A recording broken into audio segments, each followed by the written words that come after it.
Baik, kita sering dengar ada istilah neuroscience ya Bu. Nah, neuroscience sebenarnya ilmu tentang otak atau ilmu tentang syaraf ya. Dia sekarang berkembang karena ditemukan alat-alat yang bisa mendeteksi otak manusia yang masih hidup. Kalau zaman dulu mau belajar tentang otak, orangnya harus meninggal dulu. Kalau sekarang nggak perlu meninggal dulu. Jadi semakin banyak alat yang ditemukan, akhirnya diketahui bahwa ya kekuasaan Allah ada di dalam otak manusia. Ya, kita lihat dulu ya.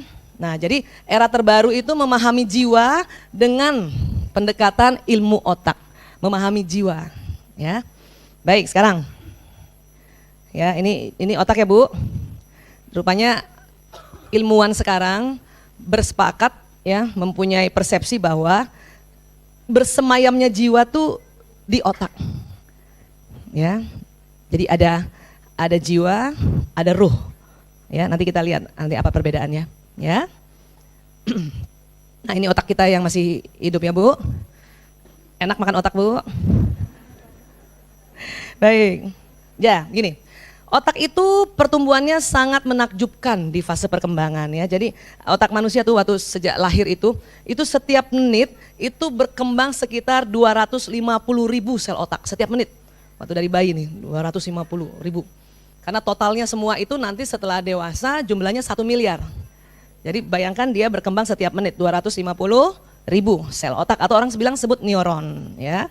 Jadi dia berkembang selama beberapa tahun setelah seseorang lahir dan pada usia 2 tahun ukuran otak anak sebesar 80% dari ukuran otak dewasa. Masih ada yang punya anak di bawah 2 tahun Bu? Masih? Atau mau bikin lagi? Biar kita atur otaknya ya. Baik. Jadi ini proses perkembangannya, ini hanya untuk sekedar tahu saja. Proses perkembangan otak itu luar biasa ya, Allah ciptakan luar biasa. Itu dari sebuah lempengan di dalam rahim seorang ibu, kemudian dikembangkan ya Allah ya. Ini nggak usah dihafal, cuman sekedar tahu saja. Jadi ini begini nih gambarnya nih, kalau 3 minggu begini kita, otak di janin, 4 minggu, 5 minggu, ya kan gitu ya. 7 minggu, 11 minggu, 4 bulan, 6 bulan, 8 bulan, dan bayi lahir tuh. Ya otaknya Masya Allah gitu ya. Ya. Jadi pada saat kita hamil memang diminta untuk sangat berhati-hati. Berhati-hati dalam makanan, berhati-hati dalam bicara ya. Berhati-hati juga dalam memilih obat-obatan. Kalau kita sudah ikhtiar berhati-hati, kemudian ya Allah juga mentakdirkan anak kita lahir dengan sesuatu yang spesial, itu kita harus terima dengan lapang dada. Walaupun harus penuh perjuangan untuk memahami proses perkembangan ini ya, proses kejadian manusia itu luar biasa. Ya, manusia itu Bu adalah sebuah pertarungan, bayangkan. Dari berapa Bu Aisyah? Sekitar 200 juta sampai 500 juta sperma. Jadi kalau wanita, kalau kita sudah jadi wanita dan sudah akil balik, setiap bulan kan keluar telur ya. Nah, kemudian kalau sudah menikah, maka pada saat hubungan intim suami istri akan masuk sperma suami ke dalam liang rahim seorang istri. Itu sekali semprot Bu sekitar 200 juta spermanya. 200 juta tuh banyak. Ibu pernah lihat sperma? Kalau rasa iya ya. Sperma itu bentuknya kayak kecebong, tapi lebih kecil lagi. Ya, nah 200 juta itu yang paling sedikit. Jadi antara 200 juta sampai 500 juta. Kalau di bawah 200 juta itu kadang-kadang ya seseorang laki-laki itu tidak subur. Ya, jadi dia berlomba Bu mencari telur. Kenapa? Karena telur letaknya ya dia keluar dari indung telurnya ke tuba falopi, ke salurannya. Dia menanti. Sebagaimana fitrahnya perempuan menanti di ujung jalan. Maksudnya ujung jalan itu, tuba falopi. Berlombalah ini 500 juta. Dari liang rahim atau yang disebut vagina sampai ke tuba falopi itu jauh untuk si sperma. Ya, jauh dia berlomba. Kadang ada sperma yang salah jalan.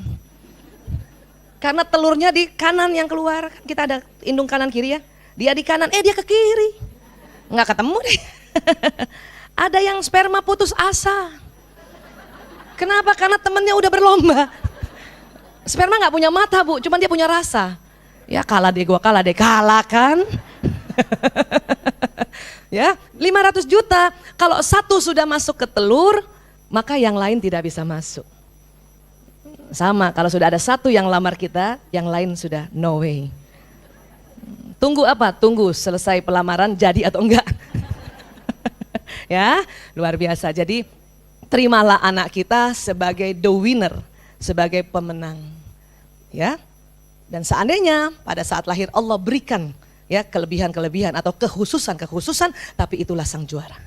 Ya, saya sering banget lihat anak berkebutuhan khusus jauh lebih jago daripada ya anak normatif. Bahkan ada anak lahir normal, dia bikin dirinya rusak. Salah satunya pakai narkoba.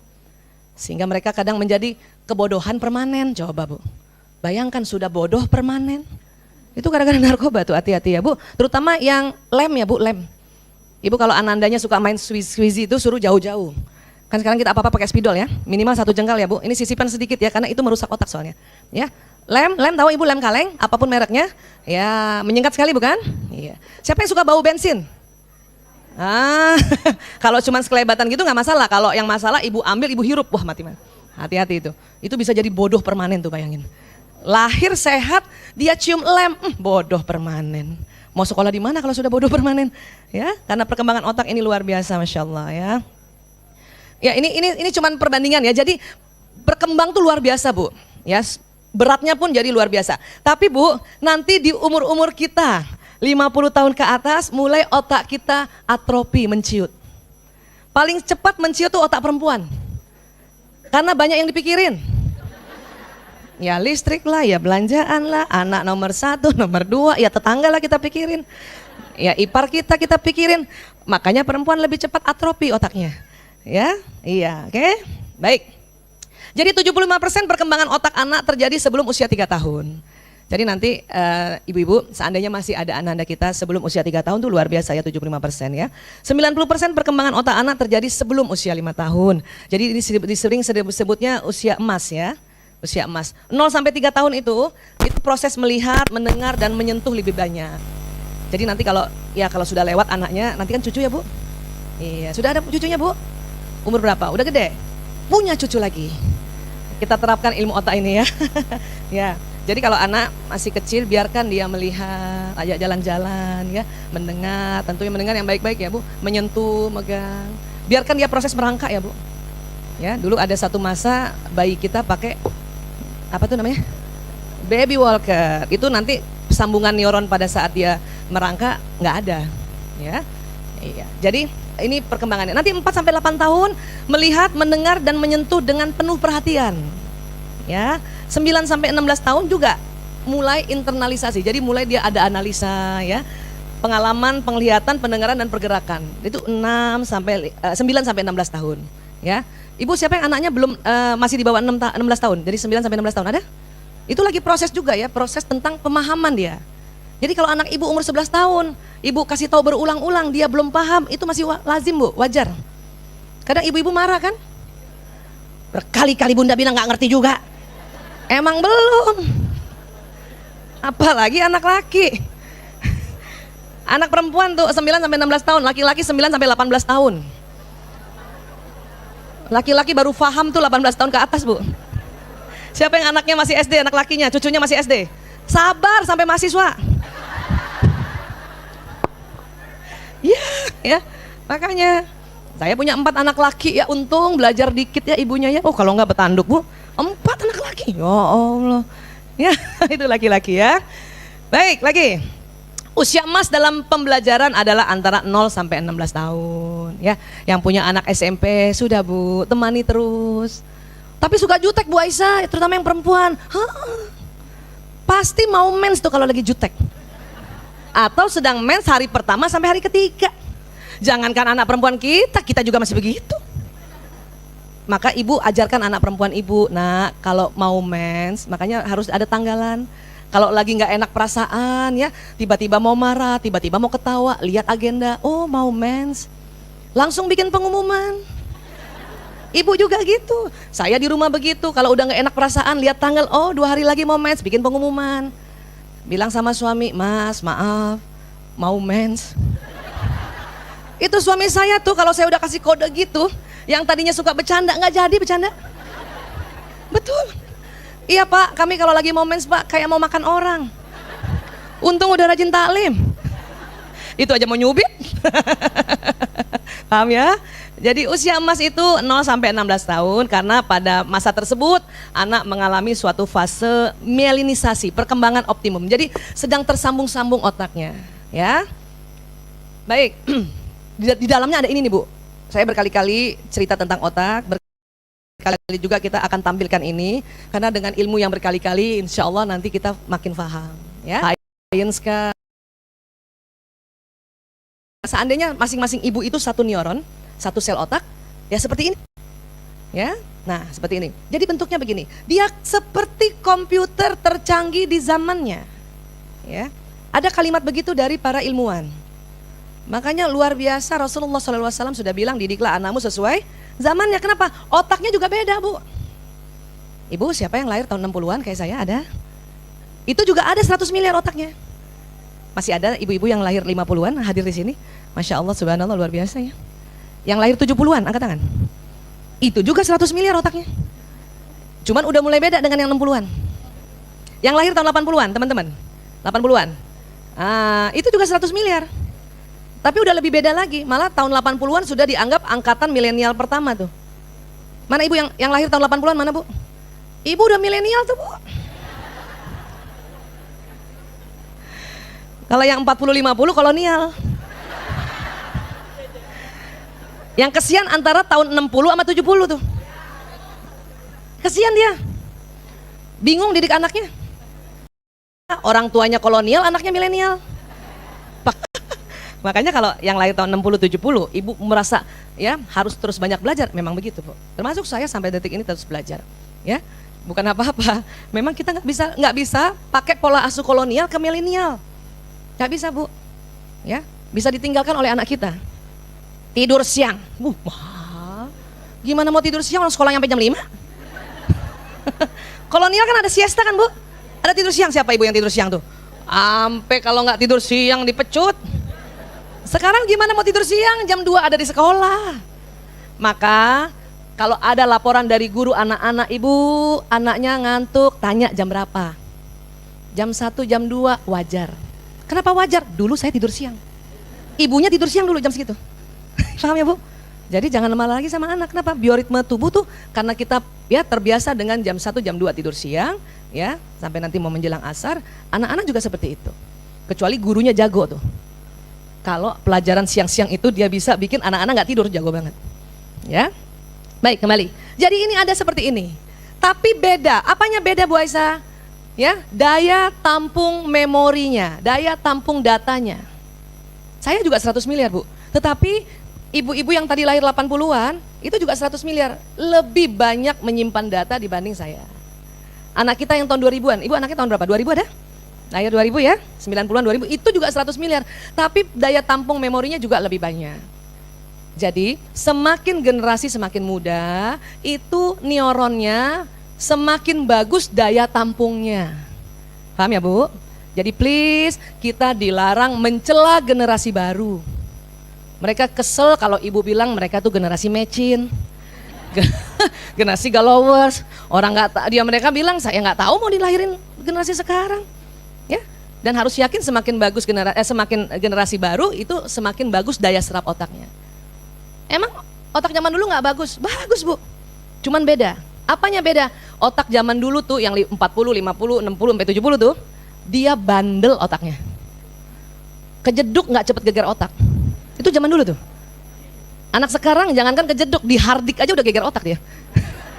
Tapi nyimpen memori banyak, paham ya, Bu? TV zaman dulu bagus nggak, Bu? Bagus. Orang dibetulinnya dipakai diketok, pak. Makanya bagus. Dia bandel tuh TV. Betulinnya diketok. Coba TV sekarang diketok. Cuman sekarang gampang beli baru. Ya, jadi otak yang umur-umur saya, ibu-ibu yang lahir 50, 70 itu bandel otaknya, Bu. Ya, cuman daya serapnya lebih bagus dari generasinya yang lebih bagus yang generasi baru. Ya, sepakat dulu ya. Nah, ini banyak kabelnya, Bu. Banyak kabelnya, luar biasa. Satu neuron atau satu komputer di otak kita, kabelnya bisa 20.000. Komputer yang manusia bikin tuh kabel sambungan antara laptop dengan laptop atau komputer dengan komputer nggak bisa 20.000, Bu. Paling 5 tuh. Ya, yang saya kenal cuma 1 lagi, antara laptop dengan LCD proyektor. Ya, 1. Paling 5 atau 10 lah. Kita 20. Ya, sehingga otak kita itu saling tersambung. Ya, saya ulang ya, begini otak kita. Nyambung, Bu. Ya kita Bu, sentuh teman sebelahnya, maaf ya. Sentuh teman sebelahnya, iya. Deket tapi nggak nyentuh. Selama ini kita dibilang, ih otaknya nggak nyambung, apa? Nah, mulai sekarang, kamu otaknya nggak nyambung. Karena aslinya nggak nyambung, Bu. Bayi lahir otaknya belum nyambung semua. Nanti ibunya, Kak Tintu, sambung juga malah nggak nyambung beneran. Dia ada celah. Di situ nanti akan keluar zat kimia atau disebut neurotransmitter. Itu yang membedakan anak satu dengan anak yang lain. Ya, kelas sekolah itu kan sekolah sama, kelasnya sama, gurunya sama, pelajarannya sama. Ya, daya tangkapnya beda. Kenapa? Ini perlu nutrisi. Nanti kita akan cerita tentang nutrisi itu. Ya, sehingga nanti kita rame-rame beli nutrisi itu. Ya, mudah-mudahan di depan ada. Apa sih Bu Aisyah? Nanti sabar, kita sabar ya. Baik. Ini nyambungnya ya Allah Bu, sampai makanya ini ada sebuah contoh penampakannya begini. Ibu, tangan kanannya kena temen tapi dekat tapi nggak nyentuh, coba. Bagus. Yang kiri lagi. Bagus. Kaki kanan. Belum bisa. Ibu, kita 3 aja susah loh. Ini 20.000. Kadang sambungan sel otak yang di sini bisa ke belakang sana, gitu ya. Nah, ini yang disebut ya kemampuan kita mendesain otak kita. Ya. Pakai apa sih Bu Aisyah taunya tentang otak? Banyak alat ya, tapi nggak usah dihafal. Kasih tahu aja. Ada namanya computer axial tomography CAT, pakai ini. Ada lagi pakai ini, SMRI, structural magnetic resonance imaging. Wah, ya. Ada lagi pakai ini, division tensor. Nah, kalau belajar neuroscience tuh luar biasa Bu, alatnya sudah mendukung ya. Terus apa lagi? Ada alat kalau mau tahu bahwa di kepala betul nggak ada listriknya, pakai alat EEG. Kalau EKG untuk apa? Jantung. Kenapa? Jantung juga ada listriknya. Ya, jantung ada listriknya, otak juga ada listriknya. Semua tubuh ada listrik, tapi yang paling besar adalah otak dan jantung. Ya, jadi ketahuan nih. Ada otaknya kalau kita dalam keadaan lingkarannya atau loncatan listriknya normal, ya, nanti kelihatan. Oh ini normal. Ada juga kasus-kasus yang loncat listriknya terlalu jauh. Katakanlah itu kasus epilepsi. Ya, loncat. Cet. Makanya kalau ada orang bilang, ih otaknya koslet. Ya Bu, jadi semua celah-celahan itu ada sumbernya. Ya, dan itu tidak termasuk bully. Otaknya nggak nyambung, itu bukan bully. Itu fakta. Ih, otaknya koslet, itu juga bukan bully, itu fakta. Ya, harus bedakan bully dengan fakta. Ya, oke. Ini juga ada namanya PET, ini paling bagus nih.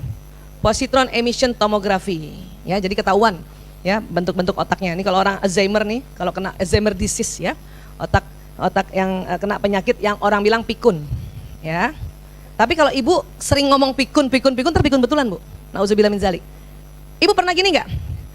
Suatu ketika Ibu lagi jalan terus gini, ih tadi saya mau ngapain ya? Itu bukan pikun. Itu cuma distraksi aja. Distraksi loncatan otak itu karena kita nggak fokus untuk mau ngapain gitu. Itu cuman gangguan sedikit. Gangguan sedikit itu. Itu gangguan sedikit. Jangan, nah itu yang bahaya kalau aduh, aku mulai pikun. Nah itu yang bahaya, kalimat ini yang bahaya. Jadi kalau Ibu lagi gini, tadi mau ngapain ya? Oh, gangguan sedikit. Betul. Itu kata benar. Ya, tadi mau cari apa ya? Begitu ya, Bu?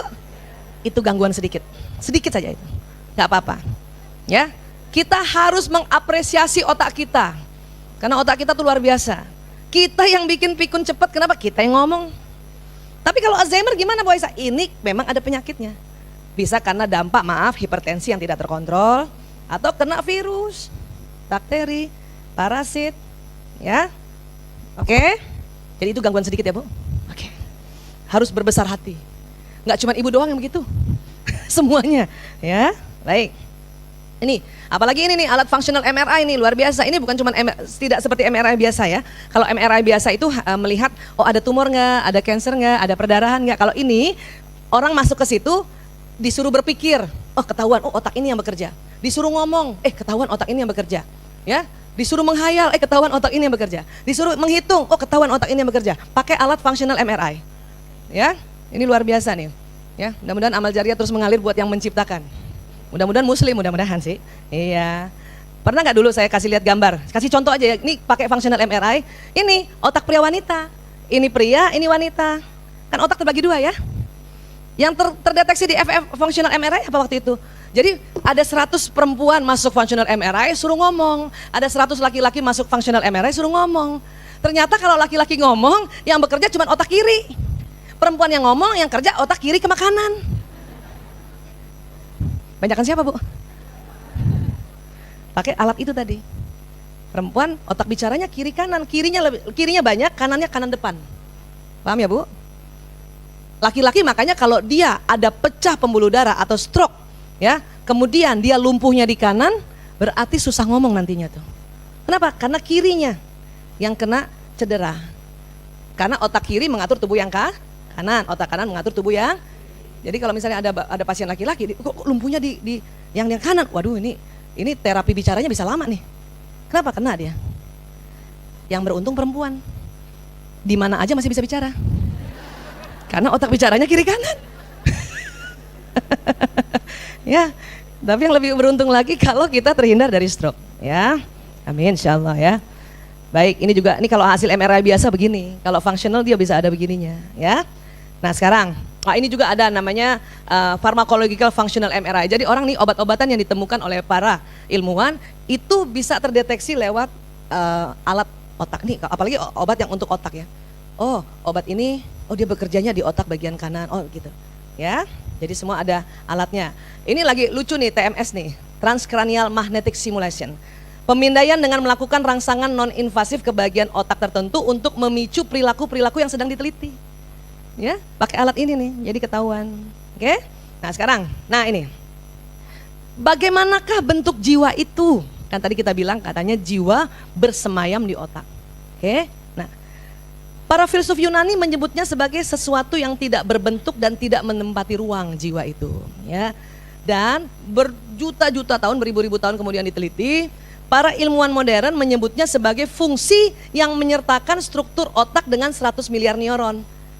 Jadi Bu, yang dianggap jiwa itu adalah mulai terbentuknya waktu mulai ada sambungan otak. Paham ya Bu? Nah, tetapi ya di otak ini memang ada program. Ada program yang Allah kasih dari dasar, itu disebut qadar. Ya, karena sekarang program itu disamakan dengan arti takdir. Ya, qadar atau dari sananya. Kita perempuan tuh qadarullah, qadar. Kadarnya begitu, ya. Kita perempuan begini, watak juga termasuk qadar, bakat juga termasuk, ya. Pasangan jodoh juga sudah ada di otak kita, Bu. Ibu waktu bertemu suami dulu, calon suami bergetar nggak? Di otak apa di jantung? Kirain di otak gitu, ya Allah, aku deg-degan.